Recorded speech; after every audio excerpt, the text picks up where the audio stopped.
عقیدہ ختم نبوت پر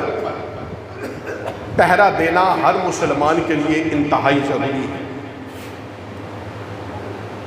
البدایہ والنہایہ اس کی روایت کے مطابق ختم نبوت کی سب سے پہلی جنگ جو لڑی گئی وہ سیدنا صدیق اکبر رضی اللہ تعالی عنہ کے دور خلافت میں سب سے پہلے ختم نبوت کی جو جنگ ہوئی وہ سیدنا صدیق اکبر کے دور میں ہوئی،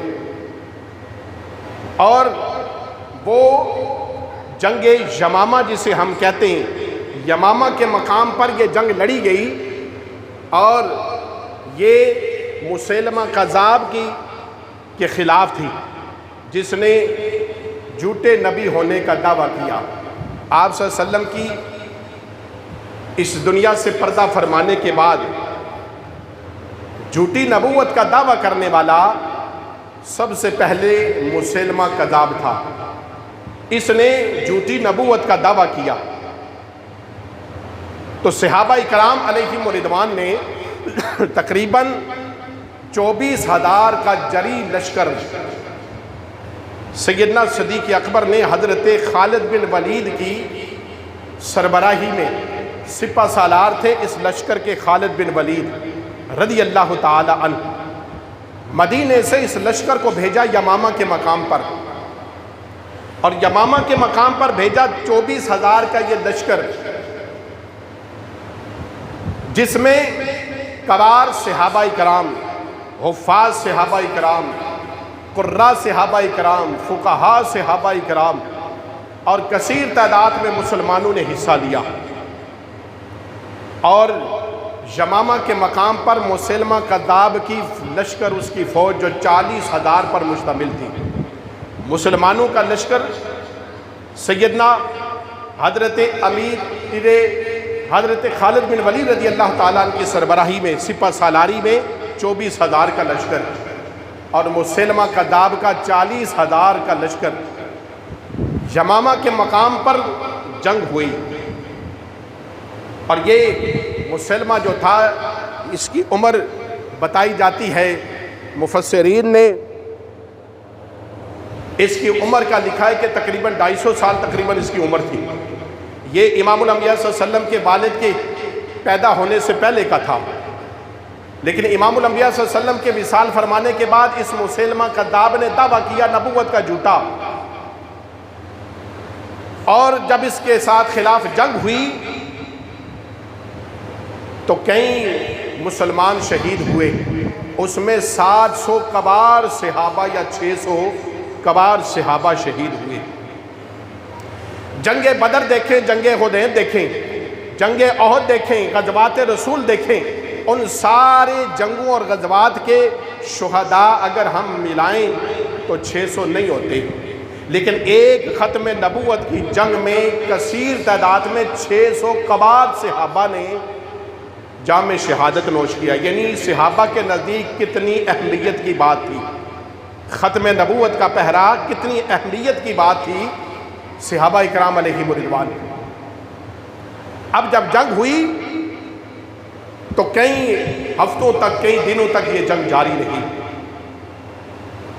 آخر مسیلمہ کذاب اور اس کے لشکر نے ایک قلعے میں پناہ لے لی، قلعے کے اندر یہ داخل ہو گئے اور قلعے کا دروازہ بند کر دیا، باہر صحابہ کرام تلواریں لے کر کھڑے ہیں، اب یہ سوچ رہے تھے کہ یہ انتظار کر کر کے کب تک انتظار کریں گے، قلعے کے باہر سے یہ واپس صحابہ چلے جائیں گے، ہم بچ جائیں گے، لیکن صحابہ تو اس لیے آئے تھے، رسول اللہ کے شعر اس لیے آئے تھے کہ محمد عربی کے گستاخ کو، جھوٹی نبوت کا دعویٰ کرنے والے ایک شخص کو بھی اور اس کے حواری کو چھوڑ کر نہیں جائیں گے۔ اللہ اکبر، یہ باہر کھڑے، جذبہ عشق رسول دیکھیے صحابہ کا۔ حضرت برا بن کعب رضی اللہ تعالیٰ عنہ صحابی رسول ہیں، ان لشکر مصطفیٰ سے کہنے لگے، غلامان مصطفیٰ سے کہنے لگے مجھے ایک چمڑے کے ڈھال پر رکھو، رکھ کر جس چمڑے کے ڈال کو تلوار اور نیزوں کے سامنے ڈال بنا کر رکھا جاتا تھا اس میں مجھے بٹھا دو، پھر مجھے اس تیروں کے ساتھ اوپر اٹھاؤ، پھر تمہارے تیر بلند ہوں گے، تمہارے بازو بلند ہوں گے، اور تم مجھے بلند کر کے اس قلعے کی دیوار تک پہنچا دو اور دیوار سے مجھے اندر کسی طرح گرا دو۔ اے رسول اللہ کے غلاموں، اندر جانا میرا کام ہے اور جا کر اس قلعے کا دروازہ کھولنا۔ برا بن کعب رضی اللہ تعالیٰ عنہ نے کہا یہ میرا کام ہے۔ بتاؤ کوئی ایسے ہم میں سے کر سکتا ہے؟ ہزاروں ہیں اندر۔ البدایہ نے لکھا کہ اندر جب انہیں قلعے کا دروازہ کھول کے مسلمہ کذاب کو اور اس کے حواریوں کو مارا گیا تو 21,000 لوگوں کی لاشیں گنی گئی۔ 21,000 کا لشکر اندر قلعے میں موجود۔ ایک صحابی رسول کہتے ہیں مجھے اندر پھینکو، اندر گرا دو کسی طرح، دروازہ میں کھولوں گا۔ یہ فدائی حملہ، یہ اسلام کی قوت اور اس شخص کی بہادری کی مثال دیتا ہے کہ محمد عربی کے غلام ایسے ہیں کہ جو اپنے نبی کی عزت اور ناموس اور ختم نبوت پر کس طرح پہرا دیتے ہیں۔ اللہ اکبر۔ حضرت صحابہ کرام نے اٹھا کر اندر گرایا صحابی رسول کو۔ آپ اندر داخل ہوئے اور داخل ہونے کے بعد آپ نے اپنی تلوار سے دونوں طرف تلوار مارنا شروع کر دی۔ یہ بزدل مسلمہ کذاب کے یہ حواری بھاگے جا رہے تھے۔ کرتے کرتے صحابی رسول اس قلعے کے دروازے تک پہنچے اور دروازہ کھول دیا۔ اللہ کے نبی کے غلام صحابہ قلعے کے اندر داخل ہوئے۔ مسلمہ کذاب کو حضرت وحشی نے اور ایک انصاری صحابی نے قتل کیا۔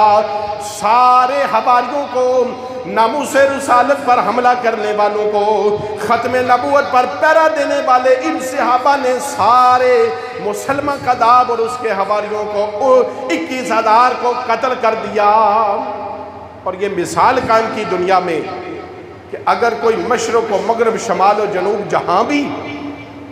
رسول اللہ کی عزت اور ناموس، آپ کی ختم نبوت پر انگلی اٹھائے گا تو مسلمان پھر اسے کبھی معاف نہیں کرتے۔